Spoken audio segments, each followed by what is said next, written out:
अगले video part 8 में आपके ट्रांसक्रिप्शन इन यूकेरियोट्स। बेटा प्रोकैरियोट्स के अंदर ट्रांसक्रिप्शन की प्रोसेस आप पढ़ चुके हो। प्रोकैरियोट्स में और यूकेरियोट्स में ट्रांसक्रिप्शन में क्या डिफरेंस है, क्या मेन जो है अंतर है इनमें, वो आज इस वीडियो में आप देखोगे। तो आपको बहुत अच्छे से इस वीडियो को फोकस करना है, साथ में शब्दों पे ध्यान देना बेटा। ये जो ट्रांसक्रिप्शन की प्रोसेस है ये प्रोकैरियोट्स में होती है साइटोप्लाज्म में, और यूकेरियोट्स में ये प्रोसेस होती है न्यूक्लियस में। आरएनए पॉलीमरेज की बात करें तो आरएनए पॉलीमरेज प्रोकैरियोट्स के अंदर जो आरएनए पॉलीमरेज है वो सिंगल है और वही सारी प्रोसेस को कंप्लीट कराता है। यहाँ पर आरएनए पॉलीमरेज 3 टाइप्स के हैं, आरएनए पॉलीमरेज फर्स्ट, सेकंड और थर्ड। जैसा कि अगर आपसे पूछा जाता है कि ट्रांसक्रिप्शन क्या है, ट्रांसक्रिप्शन वह प्रोसेस जिसमें डीएनए का प्रतिलिपिकरण होता है और एमआरएनए फॉर्म होता है, या आरएनए यानी डीएनए से आरएनए का निर्माण। अब छोटे छोटे शब्द हम वापस रिपीट करेंगे। जीन क्या है? फंक्शनल यूनिट होती है। डीएनए अनुक्रम होता है जो कि आरएनए का कूट लेखन करता है। बेटा ये शब्द आपको ध्यान रखने हैं। जैसे कि आपसे पूछा जाए सिस्टोन क्या है, ये डीएनए सीक्वेंस ही है, डीएनए अनुक्रम ही है जो कि आरएनए बनाता है। एक आपके लिए ध्यान रखना है कि प्रोकैरियोट्स होते हैं वो पॉलीसिस्टोनिक होते हैं और जो यूकेरियोट्स होते हैं वो मोनोसिस्टोनिक होते हैं।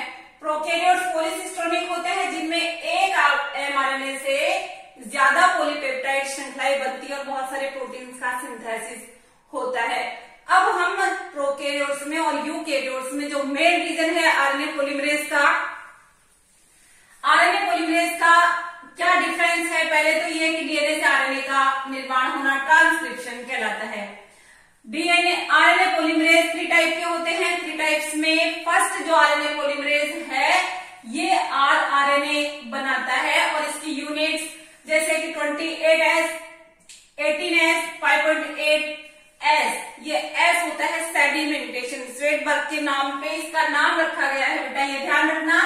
आरएनए फॉर्म होता है आरएनए पॉलीमरेज फर्स्ट से, इसी तरह से आरएनए पॉलीमरेज सेकंड जो है एमआरएनए का सिंथेसिस करता है। लेकिन बहुत आपको एक पॉइंट ऐसा है जो कि अच्छे से याद रखना है कि एमआरएनए बनता तो है सेकंड से, लेकिन उससे पहले एचएनआरएनए बनता है।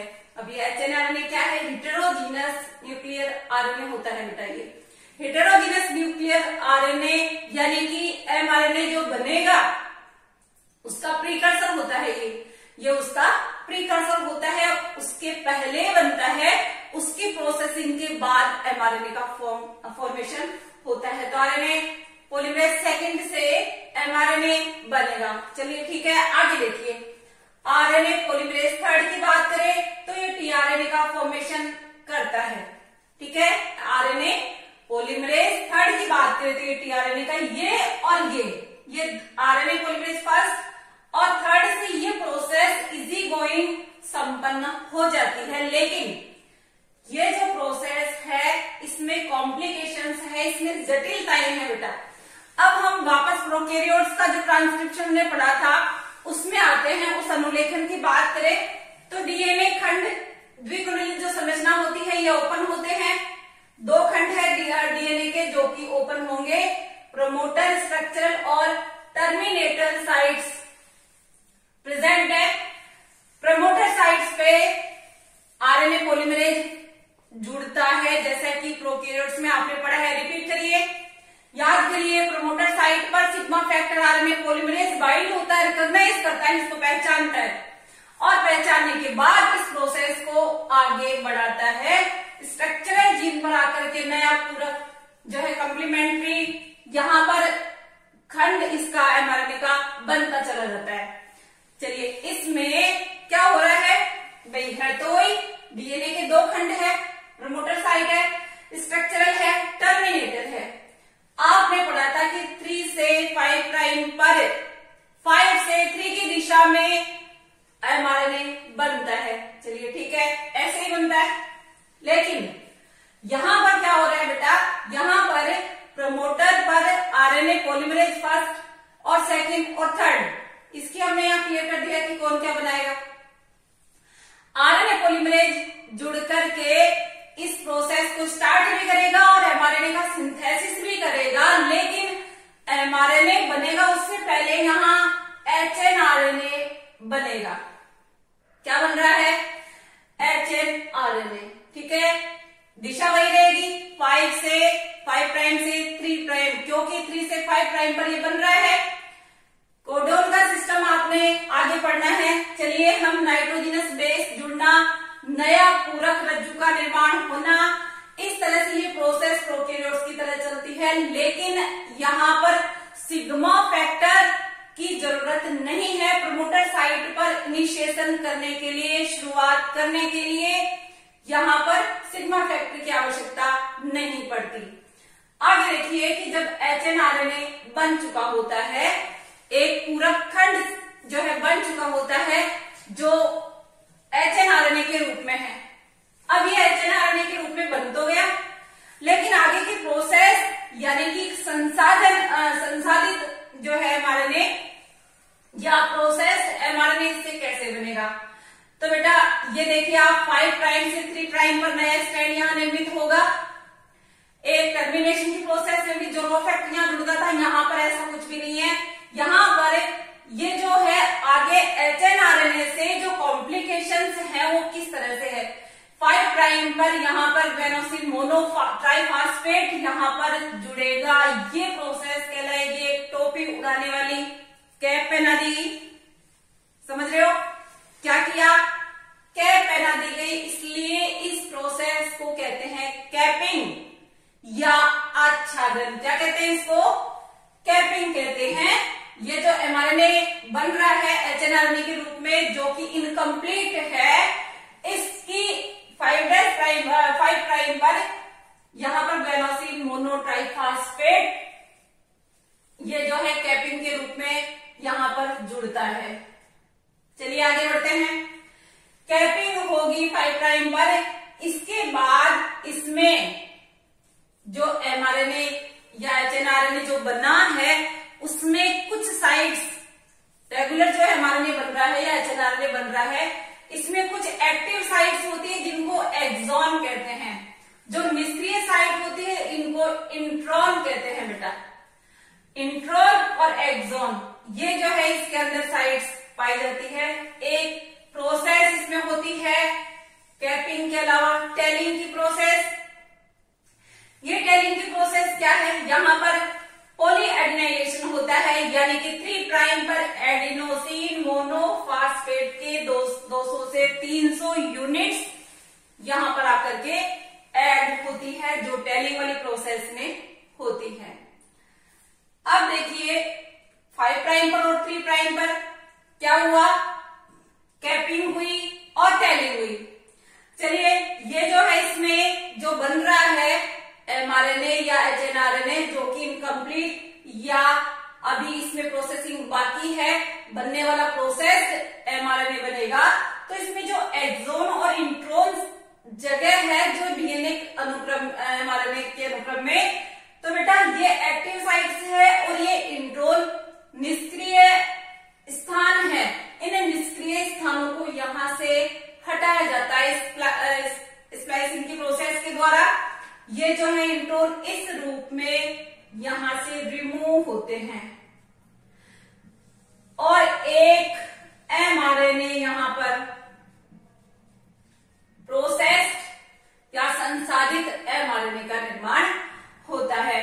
तो यूकैरियोट्स में और प्रोकैरियोट्स में और प्रोकैरियोट्स में ट्रांसक्रिप्शन में बेसिकली अंतर क्या रहा? जो प्रोकैरियोट्स में है वो साइटोप्लाज्म में संपन्न हो रहा है और यूकैरियोट्स में न्यूक्लियस में संपन्न हो रहा है। न्यूक्लियस में संपन्न होने के बाद ही केंद्रक से बाहर आ जाता है, जिससे कि ये ट्रांसलेशन की प्रोसेस में एंटर कर चुके हैं। इसी तरह से इसमें आप देख रहे हो कि डीएनए द्विकुंडलित संरचना होती है, ये अनबाइंड होता है, नए पूरक जो है यहाँ पर नाइट्रोजनस बेस जुड़ते चले जाते हैं। प्रमोटर साइट से स्ट्रक्चरल इनिशियस होने के बाद स्ट्रक्चरल साइट पर ये एचएनआरएनए फॉर्म होता है, बनता है। इसके बाद टर्मिनेशन की प्रोसेस होती है। तो बेटा ये जो इनकम्प्लीट कंडीशन है इसकी, इसमें कैपिंग टेलिंग की प्रोसेस होती है।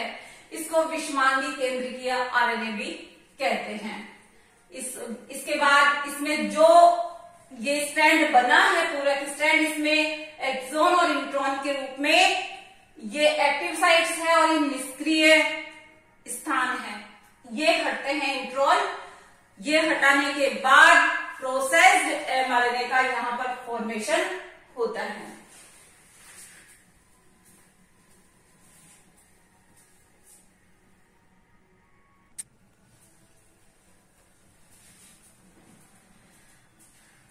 चलिए वापस से समराइज करते हैं इस प्रोसेस को कि हमने इस वीडियो में क्या किया बेटा। वापस समराइज करने में सबसे पहले यूकैरियोट्स में 3 टाइप्स के आरएनए पॉलीमरेज के बारे में आपने पढ़ा। 3 टाइप के पॉलीमरेज के बारे में, पॉलीमरेज सेकंड एमआरएनए फॉर्म करता है, एमआरएनए बनाता है। ये एचएनए आरएनए के रूप में पहले आरएनए विषमांगी आरएनए बनाएगा। अब इस विषमांगी आरएनए के अंदर प्रोसेसिंग होगी और प्रोसेस्ड आरएनए फॉर्म होगा, जिससे कि प्रोटीन का निर्माण होगा। स्प्लिट जीन्स के रूप में यहाँ पर जीन्स उपलब्ध होंगे। ये स्प्लिट जीन्स इसमें निष्क्रिय और सक्रिय साइट्स उपलब्ध होती है इंट्रोन और एक्सोन के रूप में। ये एक्सोन मिलकर के इंट्रोन को बाहर निकालते हुए एक कंप्लीट स्ट्रैंड या एमआरएनए का फॉर्मेशन करेंगे यूकैरियोट्स में। ये डिफरेंस प्रोकैरियोट्स में, यूकैरियोट्स में आपने देखा यहाँ पर मिथाइल बेनोसिन ट्राइफॉस्फेट कैपिंग के रूप में जुड़ा और टेलिन के रूप में एडिनाइलेट रेजिड्यू इसके 3' या 3' पर जुड़ता है। और इस तरह से ये एक प्रोसेस्ड एमआरएनए आपके पास यहाँ पर प्राप्त हो जाता है और केंद्रक से बाहर निकल करके ट्रांसलेशन के द्वारा प्रोटीन का निर्माण करता है। अब बेटा वापस इन शब्दों को देखो। एक्सोन्स क्या है? एक्सोन्स है प्रोटीन अणुओं के संश्लेषण की सूचना जिनमें निहित होती है। सक्रिय खंड है, इसलिए प्रोटीन अणुओं के संश्लेषण की सूचना इनमें निहित होती है, इंट्रॉन्स में नहीं होती है। एक्सोन्स फिर मिलकर के स्प्लाइसिंग की प्रक्रिया के द्वारा परिपक्व एमआरएनए का फॉर्मेशन करते हैं। चलिए अब आपको मैं कुछ क्वेश्चंस पूछती हूँ कि आपने इस वीडियो में देखा, जो भी सुना, तो जीन क्या है इसका आंसर आप मेरे को बताओगे। सिस्ट्रॉन क्या है? अभी मैं फिर से बता दे रही हूँ कि ये डीएनए अनुक्रमी है जो कि आगे आरएनए या एमआरएनए का जो है अनुकूट लेखन करते हैं। ठीक है, प्रोकैरियोट्स और यूकैरियोट्स में अनुलेखन में क्या अंतर है? देन अनुलेखन इकाई, प्रोमोटर, स्ट्रक्चरल और टर्मिनेटर यूनिट्स है बेटा। तो इस वीडियो में आज आपने प्रोकैरियोट्स और यूकैरियोट्स में अनुलेखन में अंतर और अनुलेखन की प्रोसेस किस तरह से यूकैरियोट्स में संपन्न होती है, ये आपने इस वीडियो के माध्यम से समझा होगा। चैनल को सब्सक्राइब नहीं किया है तो सब्सक्राइब कर दे। आप कमेंट बॉक्स में कमेंट करें ताकि मुझे पता चले कि आपको ये समझ में आया या नहीं। कोई क्वेरीज है किसी भी टाइप की तो आप वो मेरे से पूछ सकते हैं कमेंट बॉक्स में कमेंट करके। Okay guys, thanks for watching.